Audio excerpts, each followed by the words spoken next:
Finally, we make it to the eye of the Sahara. Standing in the Richat structure, it is impossible to relay the excitement and awe we felt on arriving here. After days crossing the Mauritanian desert, we had finally reached one of the most famous geological features on Earth, and yet, standing within it, it is almost impossible to understand why. There are no towering cliffs, no dramatic peaks, no obvious monument announcing itself to the world.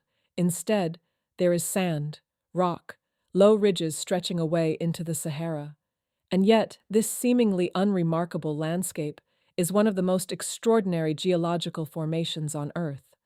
From space, the Richat structure appears as a vast bullseye nearly 40 kilometers across, a series of concentric rings so perfectly circular that astronauts have used it as a landmark for decades while orbiting above the Earth. Standing here on the ground, however, the rings disappear. You are simply inside them. The story began hundreds of millions of years ago, when layer upon layer of sandstone, quartzite, limestone, and volcanic rocks accumulated across this ancient landscape. Much later, deep beneath the surface, molten rock pushed upward, lifting the overlying rocks into a giant dome. But that was only the beginning. Geologists now believe the Richat structure was shaped by multiple episodes of uplift, intrusion, fracturing, hydrothermal alteration, and erosion. Different geological processes acted here at different times, each leaving its own signature behind. The Eye of the Sahara was not created in a single event. It was assembled over immense spans of time. Then came the sculptor: wind, water, weather, erosion. Over millions of years, the softer rocks were stripped away while the harder layers resisted, gradually exposing the circular ridges that define the structure today. What we are looking at is not something that was built. It is something that was uncovered.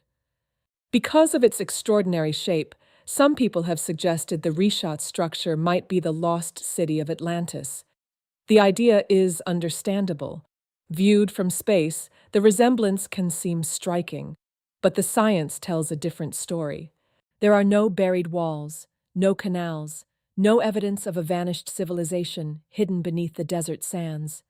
The Richat structure is not Atlantis, nor is it the scar of a meteorite impact.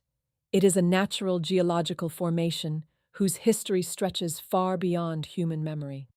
And perhaps that is even more remarkable. Most people will only ever see the Richat structure in photographs. Standing here, surrounded by silence and endless desert, I felt incredibly privileged to simply be inside it. Not Atlantis, not a lost civilization, just one of the most improbable masterpieces that time has ever created.